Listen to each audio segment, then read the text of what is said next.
मैंने सिर्फ इसीलिए कॉम्प्रोमाइज़ नहीं किया।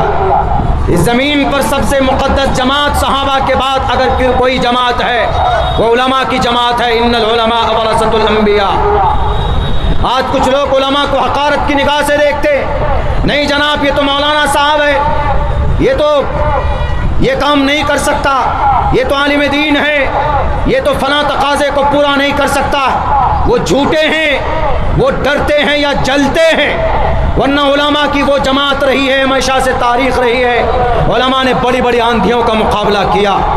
मैंने कल के जलसे में भी कहा था, आज भी कहता हूँ, जो लोग कहते हैं कि उलमा कुछ नहीं कर सकते, आओ जलालुद्दीन अकबर के दरबार में देखो, उनके इस गलत तहरीक के खिलाफ सीना तान कर सर पे कफन बांध कर कम से कम 100 मलफूजात लिखे, कलम उठाया और ये कहा कि जलालुद्दीन अकबर तुम्हारा ये दीन मन घड़त है, तुम्हारी ये शरीयत कुरान के खिलाफ है, तुम्हारी ये लाई हुई जो मन सुनुई और मन घड़त जो अकीदे हैं इसको बदलने की कोशिश करो, अल्लाह वरना तुम्हें अजाब में डालेगा। मेरे भाइयों, पता है वो कौन था मर्द मुजाहिद? वो कोई नेता नहीं था, वो कोई पीएम-सीएम नहीं था।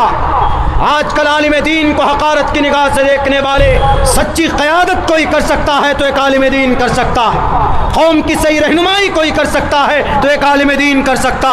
आपकी जमात आलिम के बग़ैर मुकम्मल नहीं हो सकती, आपकी क़यादत आलिम के बग़ैर मुकम्मल नहीं हो सकती।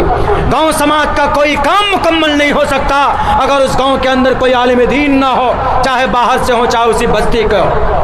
अरे आपका ईमान भी मुकम्मल नहीं हो सकता है बिना आलिम दीन के। निकाह नहीं होगा, निकाह कौन पढ़ाएगा? आलिम दीन पढ़ाए। अगर आलिम दीन ना हो तो आप कब्र में उतारे नहीं जा सकते। आपका जनाजा पढ़ाएगा आलिम दीन, आपका निकाह पढ़ाएगा आलिम दीन, टोटल मामलों में आलिम दीन, तलाक का खुला का मामला आलिम दीन हल करेगा, विरासत का मामला आलिम दीन हल करेगा। और जब बात क़यादत की आएगी दुनिया के अंदर, आप कहोगे कि मौलाना लोग कुछ नहीं कर सकते। ये आपकी कोताफहमी और आपकी कम तंग नजरी की ये दलील। आलिम कभी झूठ नहीं बोल सकता, आलिम कभी रिश्वत नहीं ले सकता, आलिम कभी किसी को परेशान नहीं कर सकता, आलिम किसी के साथ दगाबाजी नहीं कर सकता। जो आलिम होगा वो कभी भी इन तमाम गुनाहों को नहीं मुर्तकिब नहीं हो सकता। बहुत से लोग सिर्फ एक जमात के नहीं, इस जमात के बीच, जमात के बीच, जमात के बीच, मौलाना आइए हमको हमारी मदद कर दीजिए, मौलाना आइए हमारी मदद कर दीजिए। हमने कहा तुम चोर हो, हमने कहा तुम लुटेरे हो, हमने कहा कि तुम मुजरिम हो, हम तुम जैसे लोगों की मदद नहीं कर सकते। अल्लाह का कुरान कहता है तावनु अलल बिर्रि वत्तक़वा वला तावनु अलल इस्मि वल उद्वान। बहैसियत एक आलिम के जानबूझकर किसी गलत आदमी की तरफदारी अब्दुल्ला कभी नहीं कर सकता। नहीं रहूँगा उस प्लेटफॉर्म पर, अपना रास्ता बदल दूंगा, लेकिन कभी भी किसी गलत आदमी को सपोर्ट नहीं कर सकता, उसकी तरफदारी नहीं कर सकता। अल्लाह का कुरान वाज़े लफ्ज़ों में कहता, मुसलमानों यही पहचान आपकी होनी चाहिए। अभी एक ज़माना आने वाला है, 500 रुपये में आप अपने ईमान का सौदा करोगे, मुझे पता है। इधर से भी 500 रुपये, उधर से भी 500 रुपये, उधर से भी 1000 रुपये। नहीं, आपकी शहादत एक है, आपके पास अधिकार एक है। आप पैसे लेकर अगर आप अपने अधिकार को बेचते हो तो इस्लाम की नज़र में ये नाजायज़ हराम। आपकी शहादत एक है, किसी को भी दीजिए वो आपकी मर्जी, लेकिन पैसा लेकर अपनी शहादत को बेचना, अपनी गवाही को बेचना, इस्लाम में बोल देता हूँ, वोट डालना शरई एक गवाही है। और ये गवाही आप पैसे लेकर अगर देते हैं किसी के भी हक़ में तो ये नाजायज़ और हराम है। ये शरीयत का एक मसला आपको बता रहा हूँ। इसीलिए कभी भी पैसों के चक्कर में अपने ईमान का सौदा मत करना। अरे बीबी सुमैया रज़ी अल्लाह ताला अन्हा 60,000 लोगों के बीच में अबू जहल ने उनके दोनों टांगों को दो मुखालिफ सिमतों में बांट कर कहा था, बांध करके कहा थे कि सुमैया बता अपनी जान बचाएगी कि अपने ईमान बचाएगी। उन्होंने कहा कि अबू जहल ये दुनिया का नशा नहीं है, तुझे जो करना हो तू कर ले। सुमैया को अगर उनके मरते दम तक अल्लाह लाखों करोड़ों जाने अता करे, हर जान को शरीयत के नाम पर निछावर करने के लिए तैयार, लेकिन तुम्हारे डर से और तुम्हारी इन गलत बातों पर मैं अपने ईमान का सौदा नहीं कर सकती।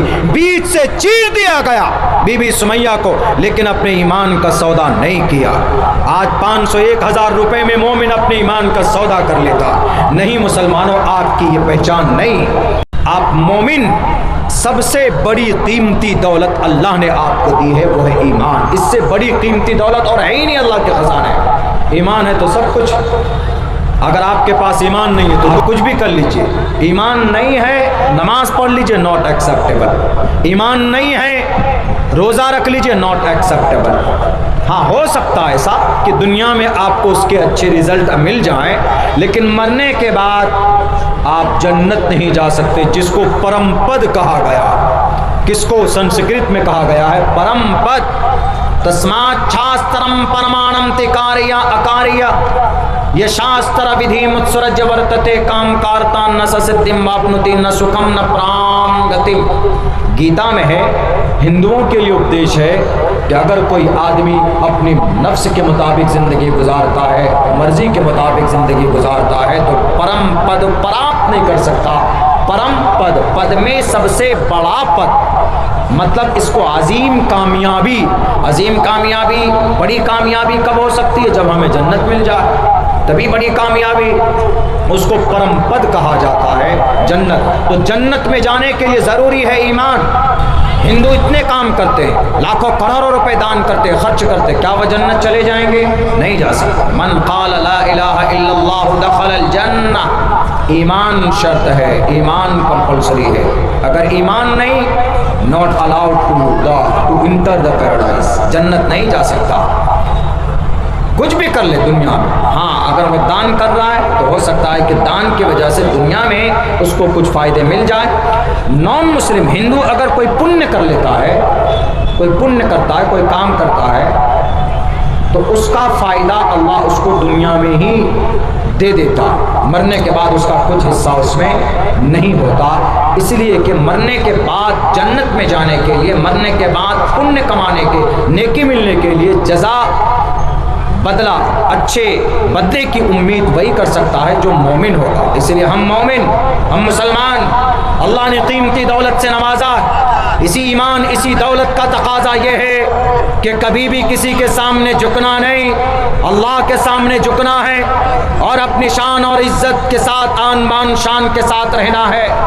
बहुत सारे मुनाफिक आएंगे, आने दीजिए। और अपने बच्चों को मैं ये बात कहता हूँ कि मुसलमानों, अपने बच्चों को आलिम बनाओ। उलमाए किराम की बढ़ती हुई किल्लत चिंता का विषय है। हमारे मदरसे बंद होते चले जा रहे हैं। जिस तरह हम मस्जिद की फ़िक्र कर रहे हैं, मदरसों की भी फ़िक्र करें। मदरसों को ज़्यादा से ज़्यादा आबाद करें और इसकी फ़िक्र मत कीजिए कि मदरसे में हमारा बच्चा पढ़ेगा तो मौलाना बनेगा, आलिम दीन बनेगा।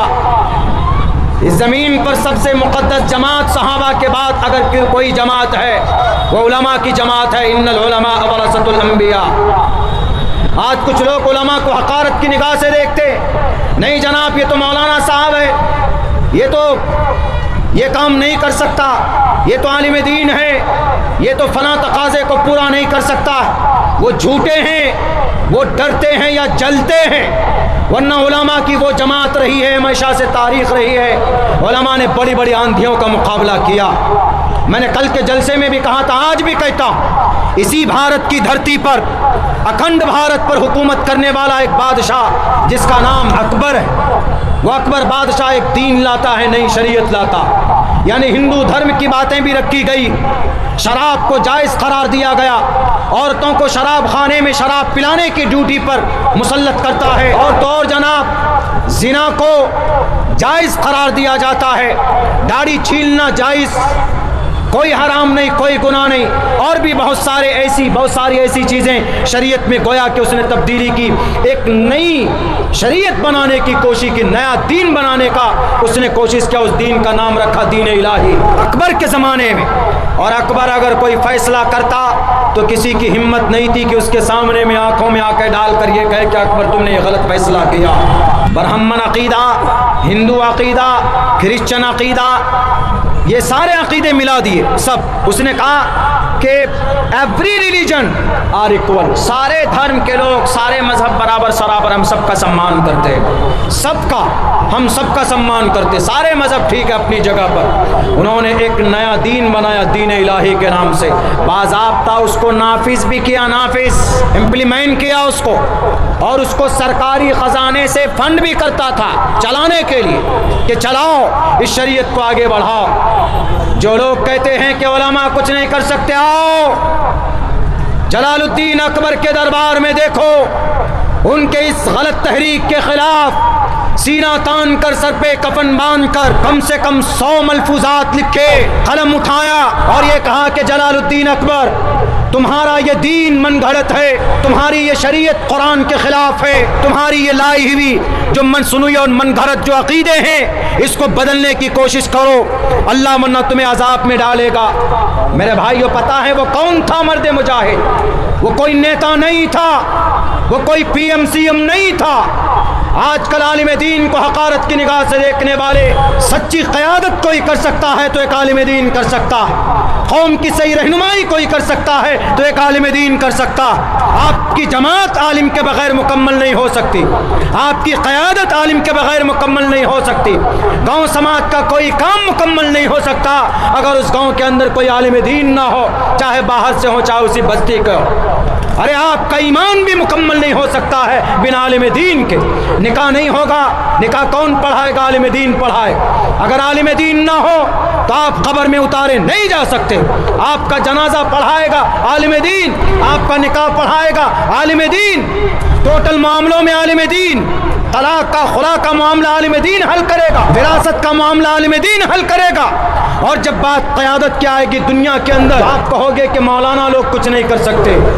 ये आपकी कोताफहमी और आपकी कम तंग नजरी की ये दलील। आलिम कभी झूठ नहीं बोल सकता, आलिम कभी रिश्वत नहीं ले सकता, आलिम कभी किसी को परेशान नहीं कर सकता, आलिम किसी के साथ दगाबाजी नहीं कर सकता। जो आलिम होगा वो कभी भी इन तमाम गुनाहों का मुर्तकिब नहीं हो सकता। उस बादशाह के खिलाफ सीना तान कर खड़ा हुआ उस मर्द मुजाहिद का नाम मुजद्दिद अल-फ़सानी रहमतुल्लाह अलैह। एक टर्म के बाद, अकबर के चले जाने के बाद फौरन निज़ाम और सिस्टम बदल दिया गया।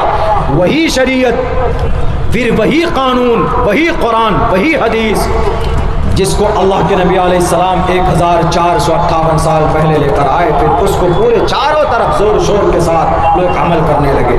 लोग कहते हैं कि नहीं, इस ज़मीन पर मुक़द्दस जमात और हस्ती किसी की है तो उलमा की। मन रआ मिनकुम मुनकरन फल्युग़य्यिरहु बियदिही, इस पर सबसे ज़्यादा अमल करते हैं तो हमारे उलमा करते हैं। मेरे भाइयों, मेरे साथियों, अपने बच्चों को आलिम दीन बनाइए, अपने बच्चों को क़ारी कुरान बनाइए, अपने बच्चों को बुखारी की तालीम दीजिए, अपने बच्चों को मुस्लिम की तालीम दीजिए, अपने बच्चों को कुरान करीम से जो मसाइल का इस्तेमाल होता है उसकी तालीम दीजिए। दुनिया की फ़िक्र मत कीजिए।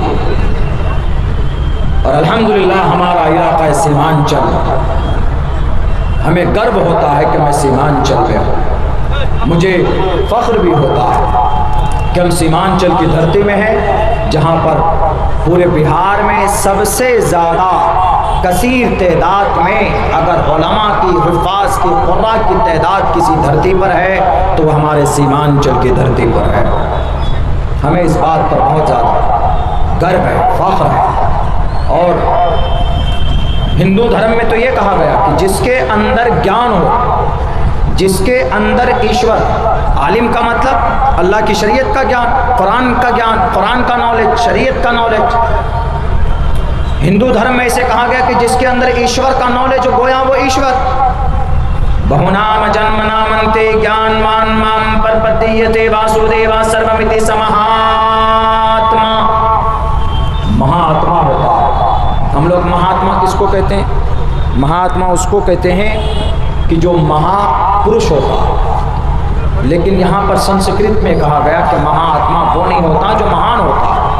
मोहनदास करमचंद गांधी को महात्मा कहते हैं। महात्मा का खिताब किसी मुसलमान ने दिया था उनको, तो उनको महात्मा, लेकिन नहीं, वेदों की दुनिया में महात्मा उस इंसान को कहा जाता है, उस पुरुष को कहा जाता है जिसके अंदर सबसे ज़्यादा ज्ञान हो ईश्वर का, जिसके अंदर सबसे ज़्यादा ज्ञान। जैसे हमारे उलमा है, आलिम दीन है, क़ारी कुरान, हाफ़िज़ कुरान है, तो तो उसको हम आप संस्कृत की ज़ुबान में महात्मा कह सकते हैं।